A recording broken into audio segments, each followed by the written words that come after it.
It's a film review Monday, looking back at the Utah State win for BYU. What did I take away after rewatching that game? We'll get to that. We'll also talk about where BYU checks in the national rankings and wrap up the weekend and all other BYU sports. You are Locked On Cougars, your daily podcast on the BYU Cougars, part of the Locked On Podcast Network, your team every day.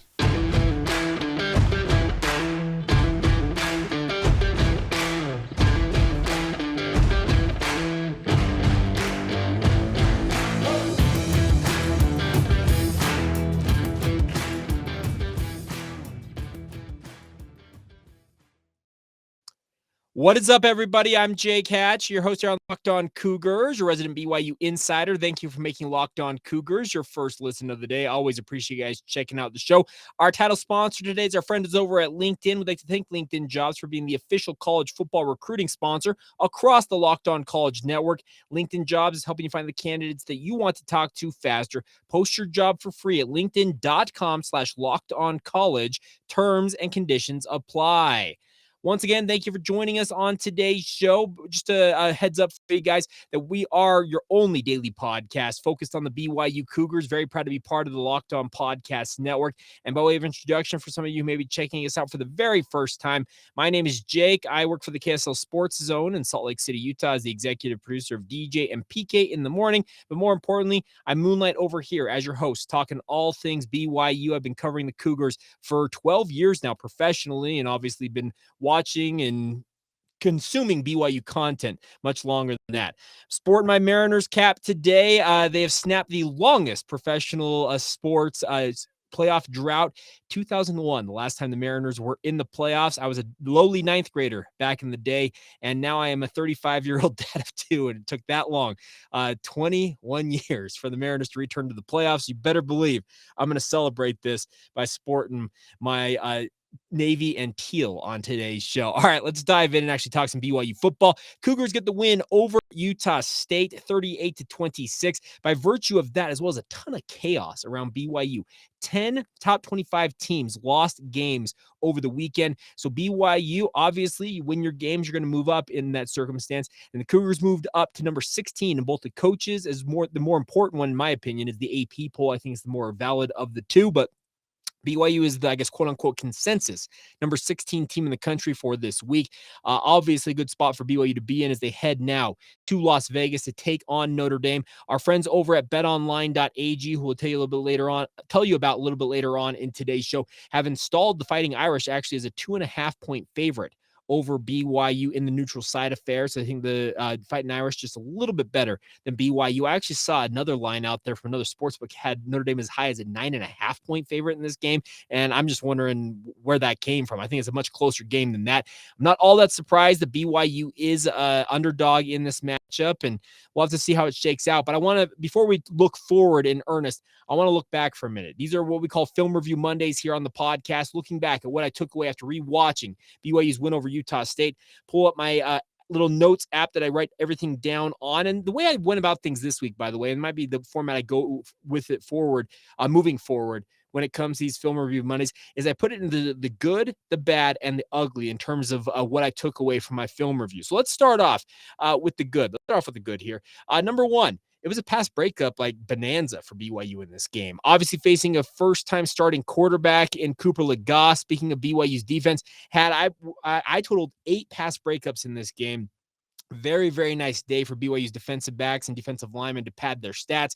They also had the 2 interceptions, one of which was a pick 6 to Max Tooley. The other one, Ben Bywater, late in the game, getting a nice interception himself. Both of those guys now have 2 interceptions on the season. Tooley, to his credit, both of those, he is housed for pick 6s on both of his interceptions, but very, very nice day, I thought, for BYU in that regard. Now, other notes to take it aware of, I actually really like the return game in this game for the most part. Hobbs Nyberg is really starting to settle into that role as both the primary kick and punt returner. The punt return game, not much to speak of in this one, but as a kick returner, I thought he was very judicious about bringing kicks out, and when he did, actually got pretty good returns on them. And there was one that was less than spectacular, but by and large, I thought it was a pretty good day for him on that front. Another thing, John Nelson, BYU's best defensive lineman. I'd say you're hard pressed to prove to me otherwise. He was fantastic in this game. He actually got the deflection that led to Max Tooley's pick six, had another big sack. I think they actually scored it as a tackle for loss later in the game. Just a general nuisance all over the field. And what a find he has been out of Salem Hills High School. Very lightly recruited guy out of Salem Hills, down there in the Payson area. I guess Salem, Utah, technically, if you know your geography, but very, very solid pickup for BYU. And he's developing into, I really think, one of BYU's best, if not their best defensive lineman. It's really good to see. Now, on the back end of BYU's defense, I think we have established that Micah Harper and Taylon Alfrey, with Malik Moore sidelined for however long he is sidelined for with that broken hand, Micah Harper and Taylon Alfrey need to be your starting safeties. They are the best safeties BYU's got back there. And the best part is they're both very, very young. These are guys that are going to grow and be part of the defense for years to come for BYU going into the Big 12. That's the positive out of that. I also thought Ethan Slade later in this game started to make an impression as well. Maybe not as solid as the other two, but he was very, very savvy in his time out there, excuse me. I really liked what I saw from him. A lot of talk out there about BYU's wide receiving core being the deepest it's ever been under Kalani Sitake, and even going back into BYU football history. Man, it's the deepest I can probably remember in my recent memory, at least for BYU. This wide receiving core, not having guys like Puka Nacua and Gunnar Romney on a regular basis. And what have they done? Well, Keanu Hill continues to step up. Cody Epps was fantastic once again in this game. Braden Cosper was very good. And oh, by the way, Chase Roberts, the hero of the Baylor game, did not even play in this game against Utah State. I just listed off 6 different guys, and they may even go deeper than that. That's the thing about this wide receiving core, is they can continue to kind of pluck guys off that roster and throw them out there, and they seem to produce. That's the fun part for these wide receivers, is they're getting the ball from a fantastic quarterback in Jaron Hall. By the way, in this to start the second half, Jaron Hall was 7 of 7 passing with 2 touchdowns on the first 2 drives out of the locker room for BYU in that second half. The first half, we'll talk about the debacle that was here in a moment. We get to the bad and the ugly, but thought that Jaron was absolutely lights out and did exactly what he needed to do to kind of just jumpstart this BYU offense. They were stuck in many ways in a malaise. And the fact that they only had 19 snaps in the first half, that's a debacle in its own right. But in the second half, BYU started taking it to Utah State, really started saying, you know what, they're going to punch us, we're going to punch back. And they should have punched back probably earlier. Let's be honest. That first half, like I said, I'm going to get to that here in just a minute. But I really, really liked how they came out of the locker room and just said, you know what, enough of this. We're ending this game right now. And they took control of it in the third quarter and never relinquished any type of control in that game.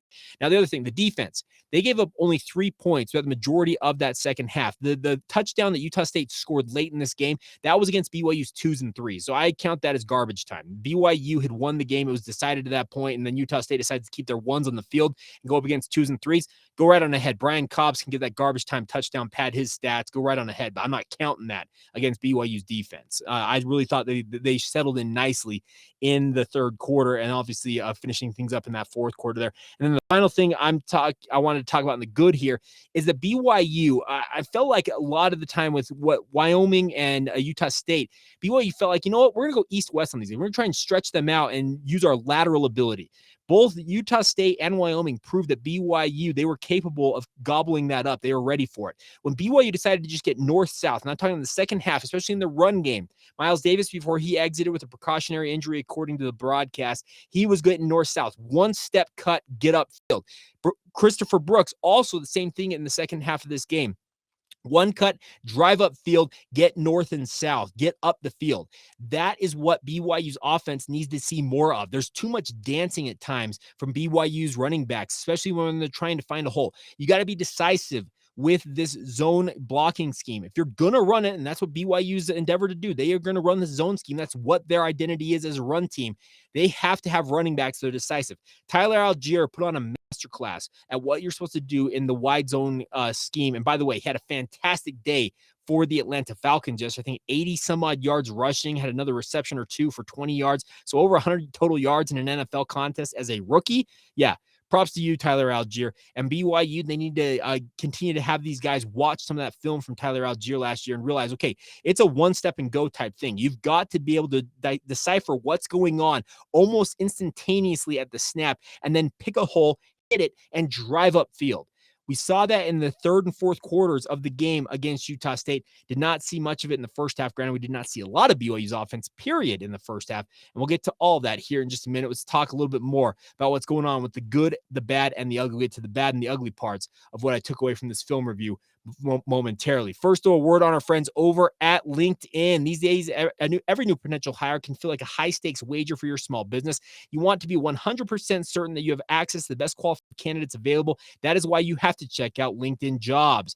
LinkedIn Jobs help you find the right people for your team faster and for free. Go to LinkedIn Jobs right now, add your job and then the purple hashtag hiring frame to your LinkedIn profile to help spread the word that you are hiring. They feature quick, simple tools like screening questions, which make it easy to focus on the candidates with just the right skills and experience so you can quickly prioritize who you would like to interview and to hire. It's why small businesses are rating LinkedIn Jobs #1 in delivering quality hires versus leading competitors. So give it a shot, my friends. And this is the perfect time. We're in the final quarter, the fourth quarter of the year. We talk about 4 quarters in football. Well, this is the fourth quarter for your business. Get the right hires to power you through the end of the year. Get to LinkedIn Jobs. It's helping you find the qualified candidates that you want to talk to faster. Post your job for free at linkedin.com/lockedoncollege. That's linkedin.com/lockedoncollege to post that job for free. Once again, terms and conditions apply. Thank you once again for making Locked On Cougars your first listen of the day. Always appreciate you guys checking out the show, and it's always fun to sit down and talk all things BYU. Now, let's get to the bad and the ugly from this game. Things that were bad for BYU. Avoidable penalties.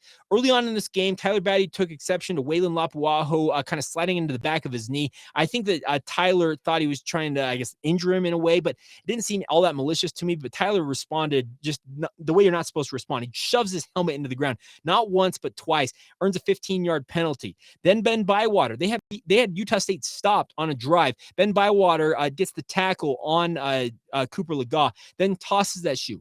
As innocent as it is a point of emphasis that stuff is no longer allowed. I know that Zach Dogg got away with it against Tennessee, but if you remember going back to, I think it was the 2019 season, actually later that season, in 2019, Florida had a guy who chucked a shoe and actually cost the Gators essentially the game with that shoe toss. You just cannot have that type of stuff. Avoidable penalties. BYU also can't afford to have false starts. Offsides, by the way. Joshua Singh had an offsides call on him when he just burst through the line on, was it 3rd and 1 or something like that, and gives an easy first down to Utah State. Stuff like that cannot be continuing to happen for BYU. Kalani Sitake has talked multiple times in post-game interviews during his weekly press conferences about his guys playing with discipline. There is a lack of it for BYU right now. And we're not talking about young guys. We're talking about guys littered across the roster. Tyler Batty is a captain. Max Toole, I think, might be an assistant captain, but he's an upperclassman regardless if he's not. These are guys that need to avoid making these mistakes. Play with some discipline. Play within the rules of the game. Do not cost your team penalty yardage that can hurt you. And that's what happened in this game for BYU. It's a pretty chippy game, I thought, rewatching it. Maybe not as chippy as I thought it was live time. This is a rivalry. Utah State came in pretty desperate. Their coaching staff, it seemed like, was coaching with their lives on the line in a certain way. But the thing about this is BYU, Utah State really played on the edge. And I think BYU at times, and this might go back to the penalty stuff, they allowed themselves to be dragged into the mud is the terminology I hear about it. Like their teams, like Utah State, this is a 1-3 ball club. They're on the precipice of having this season completely get away from them a year after winning the Mountain West title. And they really wanted to muck this game up, and that's what they did. And BYU allowed it to get to them, I felt like, in certain ways. It wasn't completely where BYU was just being stupid, but it was not clean. And that's what Kalani Sitake, I'm sure, was not pleased with his team. It's a rivalry game. We get that. There's emotions running high. It's not the same level as Utah and BYU, but it's still a rivalry game all the same. And BYU needed to clean that up a little bit. Other things. The right side of BYU's offensive line remains as unsettled as ever. It needs to be settled. We're at the halfway point of the season this week against Notre Dame. The left side of BYU's offensive line with Clark Barrington and Blake Freeland, it's set. Connor Pay is established as the center, but they keep playing, it seems like, musical chairs with the right side. We're seeing both Joe Tukuafu and Harris LaChance at right guard. We're seeing Kingsley Su'Matai as well as Campbell Barrington at right tackle. I get that they think that they have 8 or 9 guys that can play, but you can't just keep moving guys in and out of the lineup and expect continuity along that offensive line. I know that's the goal, to have that be almost seamless, but it appears to me, just from my view, that BYU struggling on that right side offensive line. The good news is the left side of the offensive line is as good as it's ever been, and that's going to hold things down for BYU. But the right side, it is a little bit more of the weak side. Other things. Why in the world did Miles Davis only get his first carry with under 5 minutes to go in the second quarter? And I know that BYU barely held the ball in the first quarter. That was actually really, really bad. BYU had the ball in the first quarter for just over a whole minute worth of game time in the first quarter. That was abysmal. Utah State did exactly what they wanted to do, is held on to the football. The time of possession battle, bad. You cannot have that for BYU. It's the second, well, actually, no, technically third straight week that BYU's kind of been snowed under in the first half in terms of limited possessions given to their guys. You just can't have that. And you have to start faster. You got to be able to control the line of scrimmage, get that ball back into your possession as soon as possible. I don't know why Miles Davis was not RB1. It just seemed like a no-brainer coming off of the week. We're going to play the hot hand. And all of a sudden, Christopher Brooks is back out there on the first snap, and then Lupini Katoa nearly fumbles a ball away. Okay, where's Miles Davis? And it took until the back half of the second quarter to get him his first look. It looked very good as the game went on, obviously before exiting and going to the injury tent. It sounded like, according to the broadcast, it was a precautionary deal. We'll see if we get some more information on that this week. Now, the other thing, BYU, they have tried a trick play the last 2 weeks where it looks like Jaron Hall, he's like kind of getting direction from the sideline. He steps to his left, and then Lupini Katoa steps over to take a direct snap. They've tried it against both Utah State, and they also tried to use it against Wyoming the week previous. I am curious what the actual play is and if they'll continue to try and run it, because it had false starts on it both times. Are teams ready for it? I don't know, but BYU has gotten a head start on both times they tried to run that play. I'd like to see him actually get it actually run in a game under legal, under, I guess, a legal snap, I guess. I don't know how to say that quite right, but it's kind of in the last 2 games, you've seen that set up, and then they have gotten a false start both times. Final thing on the bad, both targeting calls, the one against Utah State, Gervin Hall, as well as the one on Gabe Judy-Lally, they're both very tough calls, because a number of you mentioned this on our postcast or our Friday edition of the show, saying that what are the guys supposed to do? We need to take into account that the ball carrier is lowering their head. And yes, I do agree that needs to come into the equation. But as the rule is written right now, both of those targeting calls absolutely were the quote unquote letter of the law. Those guys they can appeal them all they want. I feel like for both Gervin Hall and Gabe Judy-Lally, I don't think either one are going to win their appeal, and they're going to have to sit out the first half of their upcoming game. For Utah State, that's Air Force. For BYU, it's Notre Dame. Not having a guy like Gabe Judy-Lally is very tough, because he's a very, very good cornerback for BYU, but I just don't see a way that he'll win his appeal. If he wins it, hey, that's gravy, and it's great to have him available for the entirety of the game down there in Las Vegas, but I just don't see it. All right, now for the ugly, a few things here. Ammon Hanneman. If he cannot tackle better than he has the past 2 games, he may find himself third string very, very quickly. As the game wore on in this game against Utah State, he was less and less seen on the football field. I don't have an all 22 look, so I wasn't able to completely track how many times he was on the field. But Micah Harper and Taylon Alfrey, as I said in the good, they are BYU's top 2 safeties with Malik Moore out. Unless Ammon Hanneman is going to be better than grabbing the hand of Cooper Legas and then letting him scamper into the end zone, you can't have that. That was abysmal on that tackling. That was ugly. You just can't have that. Other things, the defense got completely gassed in this first half. When you have a team run 50 some odd plays on you in a first half of football, you better believe that defense is gassed. And that's what a lot of BYU fans were upset about. Well, the defense, they just can't get stops. Guys, when they're playing that many snaps in a half, there have been games BYU's played that they've barely faced 50 snaps entire game on defense. They faced that in the first half alone. They were completely tapped out in that first half. Credit to them, they adjusted the scheme in the second half and got better and were able to get off the field a little more on a pretty often basis, or a pretty regular basis, I guess is better terminology. But the first half, the struggles in that first half, I tapped that on a lot of them playing 50 some odd snaps. That's just going to gas anybody. And they were going deep into that bench at some points. Like I said, Joshua Singh at one point, who's a third string defensive tackle, undersized at that, was playing for BYU. There were multiple walk-on players out there on that defensive line for BYU. It's been hit due to injury. I get that. But when you have to go that deep into the roster to get guys onto the field and have fresh bodies, it shows you how much BYU was hurting in that first half. Why did BYU onside kick after that first touchdown of the second half? It baffles me to this very moment. I don't get it. I get you're trying to steal possession, but how in the world do you expect a guy like, okay, Ike Larson is Utah State's best defensive player. And I know that guys like Byron Vaughns would probably want to shout for that, but Ike Larson is just an absolute ball player, and he was ready for it from the get-go. I don't get BYU's thought processes there. Maybe they're trying to steal a possession back, but to do that in that instance, I know you're trying to capture some momentum, but you gave momentum right back to Utah State by doing it. It was not a good idea.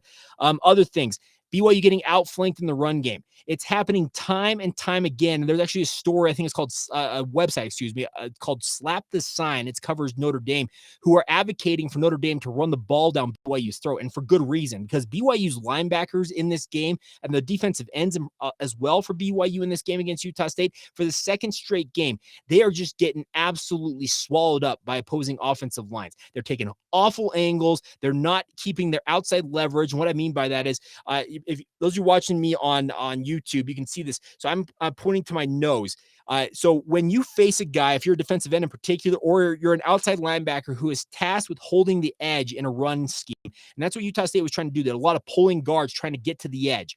Well, if you're a defensive end in that circumstance, you have to keep what they call your outside leverage. So if that guy is going to be on, so if you're looking at me, it's going to be on my left side over here. If that's going to happen, I've got to keep my outside arm, my right arm free. As long as I tackle my left side, that's fine. But as long as I can keep moving down the line with my outside arm free, that's called keeping outside leverage. BYU has been absolutely awful at this the last two games in particular. Pretty bad about it at Oregon as well. The tackling obviously killed them in that Oregon game as well, but the leverage, linebackers, defensive ends for BYU, it's abysmal right now. That is why Utah State was continuing to gash BYU for runs even in the second half at points, because they just took horrible angles. And I'm saying this doesn't accept anybody. Keenan Peely, Peyton Wilgar, Ben Bywater, Max Tooley even at linebacker. They all took bad angles at points.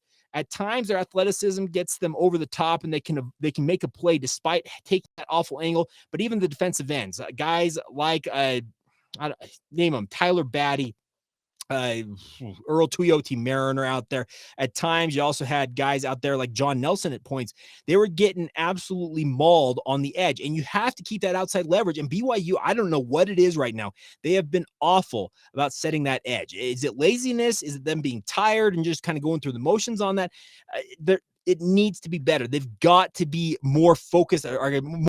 There needs to be more focus on it and more attention to detail on that. If they continue to do this, yeah, Notre Dame better run the ball all night long and force BYU to prove they can stop it, because Notre Dame's got much better athletes than Wyoming and Utah State have. And you better believe they're watching the schemes that both Utah State and Wyoming ran against BYU. They're even going back to that Oregon game, Baylor, etc., and saying these guys are awful at setting the edge on the perimeter and just not able. We're going to be able to outflank them.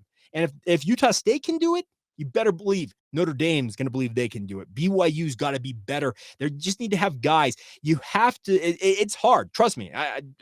It's not an easy concept to be that guy that's going to go out there and fight to keep that outside leverage, because it requires a lot of discipline. You've got to be able to fight off a 300-pound offensive lineman trying to get you to where he wants you to go, while at the same time keeping your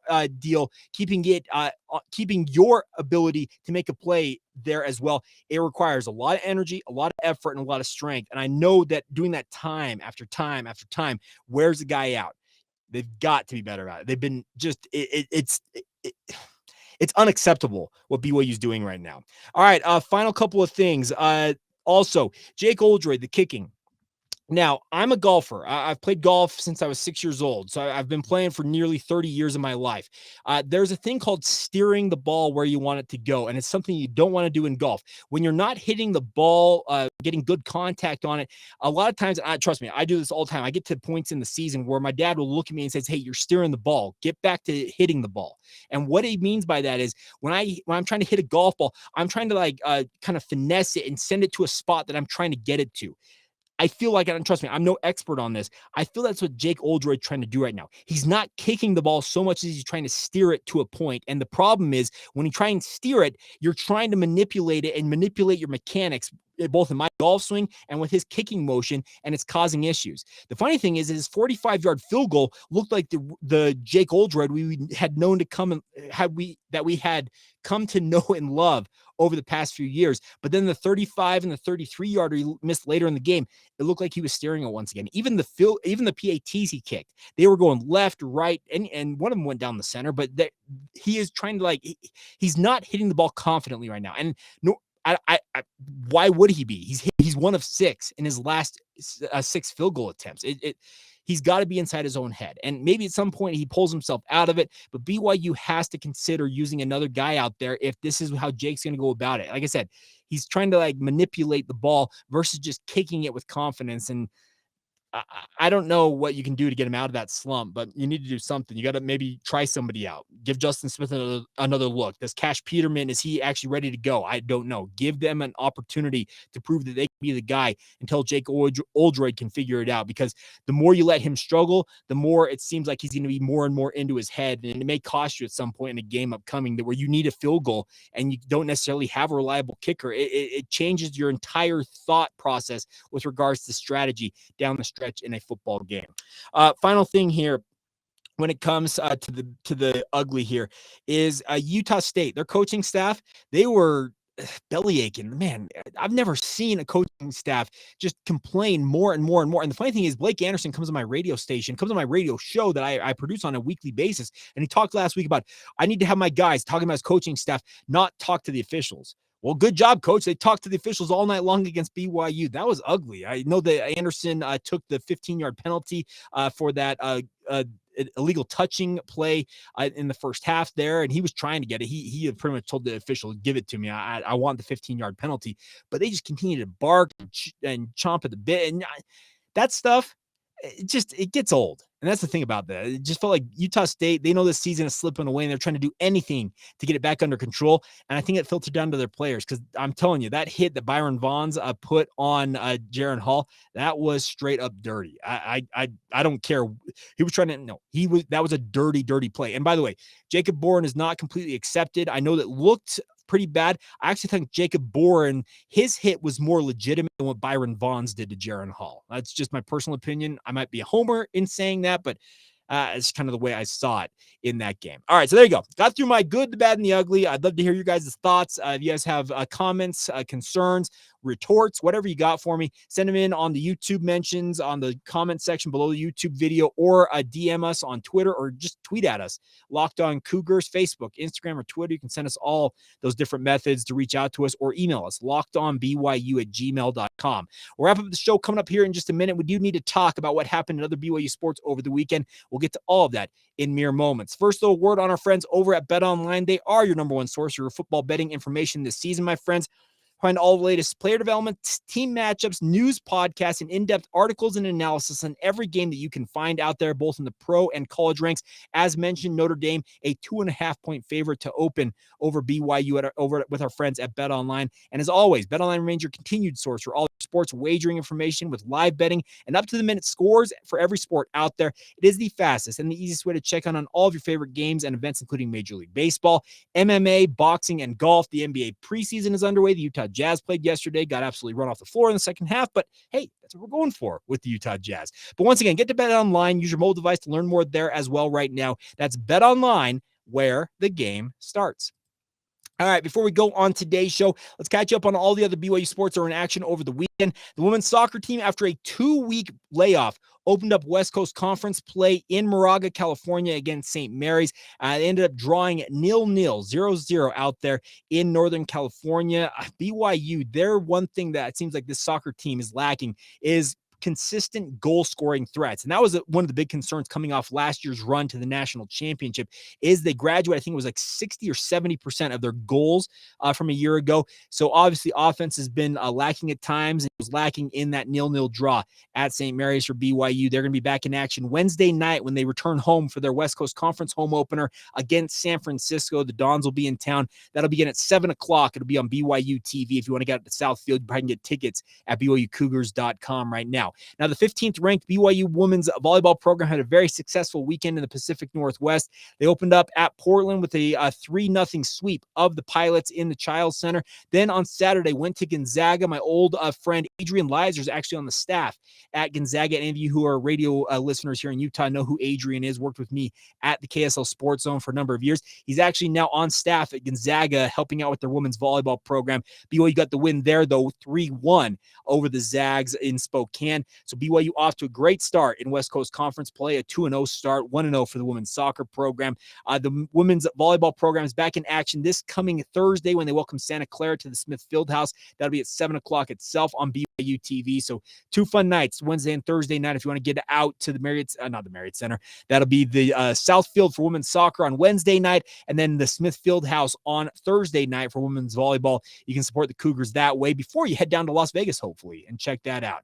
All right, that's going to do it for us. A big thank you once again for your continued support of the podcast. As always, you guys are the absolute best. I'm serious. I absolutely love doing this. Hope your general conference weekend was fantastic. By the way, 18 new temples, folks. Any of you who are Mexico City aficionados down there, to have 4 new temples in a city, that's absolutely crazy to me. But hey, the work rolls on, and that's a really cool thing. I love hearing about all the different temples around the world. I have some buddies that have served missions in Tacoma, Washington, Jacksonville, Florida out there. Big shout outs to both Nick Lee as well as David Huckvale. I know that they were very, very excited about the Jacksonville temple, having served their missions down there in the South, in Jacksonville itself. So some really, really cool things. So hopefully your general conference weekend was fantastic out there. And obviously, thank you for making us your first listen of the day. Want to encourage you guys to make sure you make your second listen. Our friends over the Locked On Big 12 podcast. Josh Neighbors get you ready, get you caught up on everything going on in the Big 12 conference. Check that out. Free and available wherever you get your podcast, right here on YouTube, just like this show. That'll do it for us. Have a great rest of your Monday. We'll have a full recap of BYU's press conference tomorrow. Obviously, get ready for Notre Dame with the week ahead. It's crazy to think about. We're at the midway point of the season nearly, folks, but let's get ready for it. Sin City. Oh, by the way, if you're watching this and it's late in the show and it's before this announcement actually comes, don't be surprised if BYU is wearing black to counter the white of Notre Dame. That's all I'm going to say. All right, that'll do it for us. Have a great rest of your day. This has been the Locked On Cougars podcast.